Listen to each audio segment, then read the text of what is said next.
बात आज के सबसे बड़े फैसले की।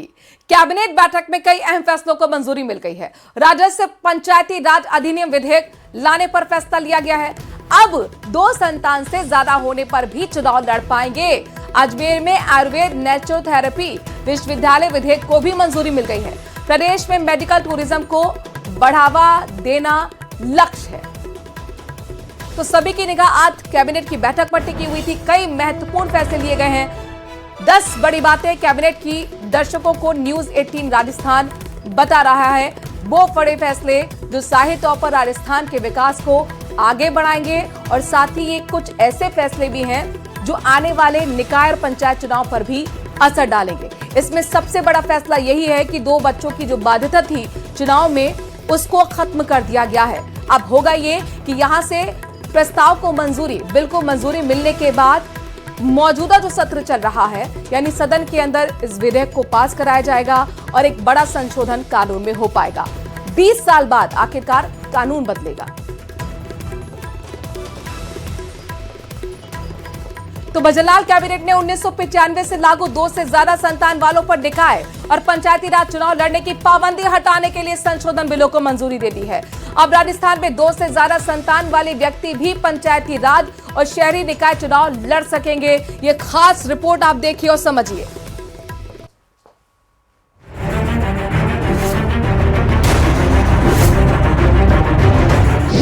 दो बच्चों से ज्यादा अब नहीं चुनावी बाधा। भजनलाल कैबिनेट का बड़ा फैसला। कांग्रेस का आरोप, दबाव में लिया फैसला। राजस्थान में अब 2 से ज्यादा संतान वाले व्यक्ति भी पंचायती राज और शहरी निकाय चुनाव लड़ सकेंगे। सरकार ने राजस्थान पंचायती राज संशोधन बिल और नगर पालिका संशोधन बिल 2026 को मंजूरी दी है। इन दोनों बिलों को इसी सत्र में पारित करवाने की तैयारी है। 30 साल पहले भैरव सिंह शेखावत सरकार की ओर से लागू प्रावधान को बदलने का फैसला कैबिनेट बैठक में लिया गया। उस वक्त पंचायती राज कानून और राजस्थान नगर पालिका कानून में संशोधन कर 2 से अधिक बच्चों वाले व्यक्तियों के चुनाव लड़ने पर रोक लगाई गई थी। इस मुद्दे पर जानकारी देते हुए संसदीय कार्य मंत्री जोगाराम पटेल ने कहा कि पहले जनसंख्या का दबाव काफी तेज था, अलग तरह की स्थिति थी। अब पहले से हालात में सुधार हुआ है। जो योग्य उम्मीदवार है उनको उम्मीदवारी से मात्र इस आधार पर वंचित नहीं करना है कि उसे 2 से अधिक संतान है। इसलिए इस प्रावधान को हटाने का निर्णय आज की मंत्रिमंडल की कमेटी में यशस्वी मुख्यमंत्री जी के नेतृत्व में लिया गया। तो एक संयोग बताया जा रहा है, धीरेन्द्र शास्त्री राजस्थान आते हैं, बयान देते हैं संतान बढ़ाने को लेकर के, फिर राजस्थान की कैबिनेट में फैसला होता है। इन दोनों चीजों में कितना फर्क है? ये संयोग तो कह सकते हैं आप, लेकिन हमारा जो कानून है वो कई महीने की मंथन के बाद बना है। वहीं इस मुद्दे पर अब कांग्रेस ने सरकार पर निशाना साधा है। पीसीसी चीफ गोविंद सिंह डोटासरा ने कहा कि आरएसएस के दबाव में इस तरह के फैसले लिए जा रहे हैं, जबकि टीकाराम जूली ने कहा कि आरएसएस को खुश करने के लिए फैसला लिया गया है। जो आरएसएस फैसले करता है वो फैसले लागू इनको करने पड़ते हैं। और आरएसएस में भी मोहन भागवत जी और उसके साथ में जो बाबाओं की नई टीम है, धीरेन्द्र शास्त्री जैसे बाबाओं की, वो फैसले करते हैं कि कानून क्या बनने चाहिए राज्य के अंदर और देश के अंदर। एक तरफ तो पॉपुलेशन और पूरा ट्रैफिक और ये सारी ये स्थिति है, और दूसरी तरफ सरकार बिना प्लानिंग के एक आरएसएस के एजेंडे को सेट करने के लिए इस प्रकार के निर्णय कर रही है, क्योंकि ऑलरेडी मैं समझता हूँ पब्लिक जागरूक हो चुकी है, खुद ही एक 2 बच्चा करना है। कुल मिलाकर अब कैबिनेट के इस फैसले पर जमकर सियासत हो रही है। सत्ता पक्ष जहां इसे लोगों के हित में बता रहा है, वहीं विपक्ष इसे आरएसएस के दबाव में लिया गया फैसला बता रहा है। न्यूज 18 राजस्थान के लिए अरबाज अहमद की रिपोर्ट।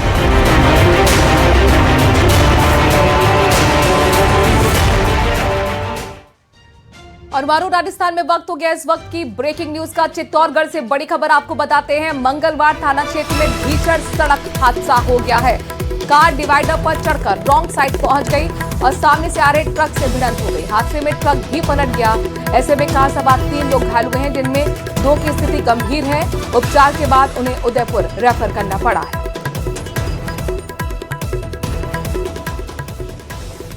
चित्तौड़गढ़ से बड़ी खबर आपको बताते हैं, जहां पर मादक पदार्थ तस्करी के खिलाफ बहुत बड़ा एक्शन लिया गया है। 6 साल से फरार 5000 का इनामी बदमाश गिरफ्तार कर लिया गया है। ऑपरेशन त्रिनेत्र के तहत पुलिस ने एक्शन लिया। बेगू थाना पुलिस की बड़ी कार्रवाई मानी जा रही है।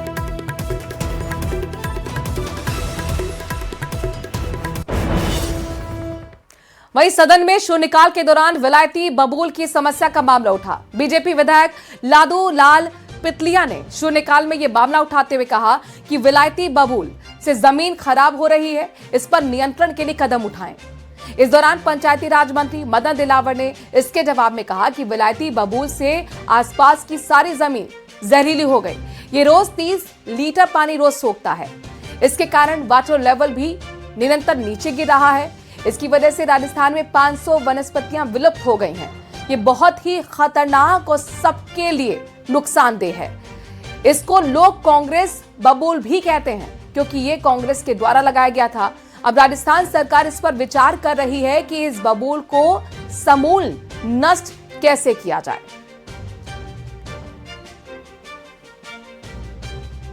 पानी रोज सोखता है, उसके कारण से वाटर लेवल निरंतर नीचे जा रहा है। इसकी फलियां या पत्तों को जानवर खाते हैं तो बीमार हो जाते हैं और उसके कारण से राजस्थान में 500 वनस्पतियां विलुप्त हो गई है। यानी ये बहुत ही खतरनाक और हम सबके लिए नुकसानदेह है। ये 1960 के दशक में उस समय की तत्कालीन सरकार के द्वारा हवाई जहाज हेलीकॉप्टर से बीज बरसाए गए थे और उसके कारण से ये सब जगह उग गए हैं। इसकी जड़ें भी 10 मीटर गहरी है। ये एक बार काट भी दो, थोड़ा सा 1 मीटर तक भी नीचे भी काट दोगे धरती में से, तब भी उग जाता है। ऐसी स्थिति में राजस्थान भर की जो चारागाह जमीन पर इसके कब्जा हो गया है। अधिकांश यदि अतिक्रमण कहें तो अतिक्रमण करने वाला चारागाह जमीन पर ये विलायती बबूल है। खबरों में आगे बढ़ते हैं। पुलिस की बड़ी कामयाबी की बड़ी खबर चित्तौड़गढ़ से है, जहां पर 21 साल से फरार आरोपी गिरफ्तार। मादक पदार्थ की तस्करी में यह फरार चल रहा था। ऑपरेशन त्रिनेट के तहत ये बड़ी कार्रवाई की गई है।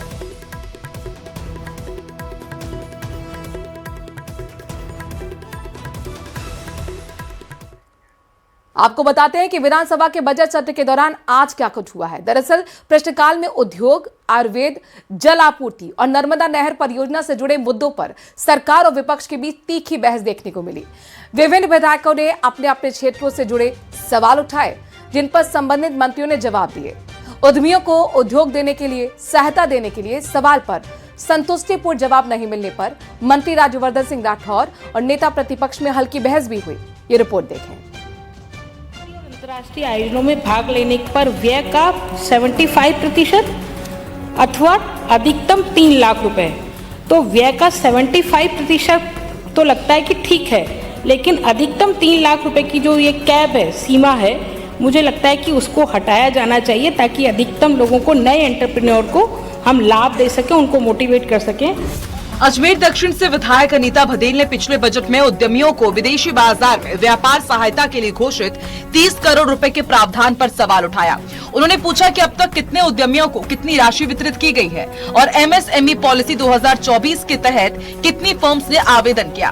साथ ही अधिकतम 3 लाख रुपए की सीमा हटाने पर सरकार का क्या विचार है। निश्चित रूप से आपने जो सुझाव दिया उसको हम ध्यान में रखेंगे, लेकिन मैं ये भी बताना चाहता हूँ कि इसको क्यों ऐसा रखा गया। सबसे पहले तो 30 करोड़ हमारी 3 पॉलिसीज के लिए वो है। राजस्थान एक्सपोर्ट प्रमोशन पॉलिसी के लिए भी, और एक्सपोर्ट प्रमोशन पॉलिसी में माननीय अध्यक्ष महोदय टोटल 149 एप्लीकेशंस आई हैं और उनमें से 94 को हम पैसा दे चुके हैं।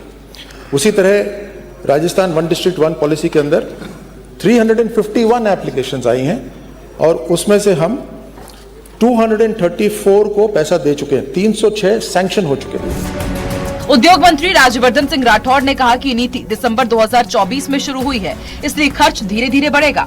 अभी तक करीब 9 करोड़ रुपए खर्च हुए हैं। इस पर नेता प्रतिपक्ष टीकाराम जूली ने सवाल उठाया कि मार्च के अंत तक 30 करोड़ में से कितना खर्च हो पाएगा। उन्होंने झालावाड़ में एक उद्यमी को 3,60,000 रुपए देने पर आपत्ति जताई। एक तो आपने कहा कि 31 मार्च आने वाली है, तो 30 करोड़ में लगभग कितना आप खर्च कर पाएंगे जब आपने 30 करोड़ रखा है बजट के अंदर? क्योंकि अभी आपने जो हमें आंसर दिया इसमें 1 करोड़ 9 लाख के आसपास आपने बताया है। पहला क्वेश्चन तो यही है, तो 30 करोड़ में से कितने खर्च कर पाएंगे? दूसरा, आप कह रहे हो अधिकतम हम जो है इसमें 3 लाख देते हैं। झालावाड़ का एक केस है जिसमें आपने 3,50,460 रुपए दिए जो आपने साथ लगाए, तो उस पर विशेष मेहरबानी क्यों है? एक इसका भी मैं जानकारी चाहूंगा। जमवा रामगढ़ विधायक महेंद्र पाल मीणा ने जमवा रामगढ़ क्षेत्र में जल जीवन मिशन योजनाओं की स्थिति पर सवाल उठाया। मंत्री कन्हैया लाल चौधरी ने बताया कि पूर्ववर्ती सरकार के समय 217 योजनाएं स्वीकृत हुई थी, इनमें से 62 पूर्ण है, 43 प्रगति पर है। माननीय अध्यक्ष महोदय, विधानसभा क्षेत्र जमवा रामगढ़ की जल जीवन मिशन योजना को कोर्ट स्टे के प्रकरण एवं अन्य कारणों से बंद पड़ी है। सरकार उन्हें पूर्ण कराने की क्या मंशा रखती है? जल जीवन मिशन में स्वीकृत योजनाएं जिनका कार्य पूर्ण हो चुका है, उनके विद्युत बिल का भुगतान एवं नल जल मित्रों के मानदेय संचालन हेतु क्या संधान की व्यवस्था रखती है? वर्तमान उपरोक्त सभी योजनाओं का कार्य न्यायालय में व्याज विचाराधीन के कारण बंद है।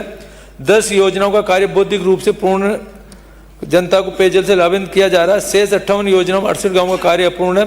उपरोक्त कुल 68 ग्राम की 58 योजनाएं अपूर्ण है, जिनमें से लगभग 52 योजनाओं का अपूर्ण कार्य जैसे कि पाइपलाइन मिलान, टंकी मिलान, नलकूप मिलान, आंशिक पाइप लाइन बिछाने आदि के कार्य से इनके जहाँ कोर्ट में चली, इनके अलग से हम लगभग 3 करोड़ 45 लाख रुपए अलग से हम इसका प्रावधान ले रहे हैं, जिसके अंदर इनको जोड़ के इन गाँवों के अंदर, क्योंकि वो जो कोर्ट से फैसला पता नहीं कब हो, जब तक इनको कम से कम पानी मिले शॉर्ट में, जिनकी हम कार्रवाई कर रहे हैं। सांचौर विधायक जीवाराम चौधरी ने नर्मदा नहर परियोजना में रिक्त पदों और टेल क्षेत्र तक पानी नहीं पहुंचने का मुद्दा उठाया। उन्होंने कहा कि पर्याप्त पानी होने के बावजूद अंतिम छोर के किसानों को लाभ नहीं मिल रहा है। जल संसाधन मंत्री सुरेश रावत ने कहा कि मुख्यमंत्री भजनलाल शर्मा के निर्देश पर टेल तक पानी पहुंचाने के लिए 1 करोड़ 96 लाख रुपए की DPR तैयार की गई है और 26 दिसंबर 2024 को कार्य आदेश जारी किया गया है। न्यूज 18 राजस्थान के लिए जयपुर से सुधीर शर्मा की रिपोर्ट। और मारू राजस्थान में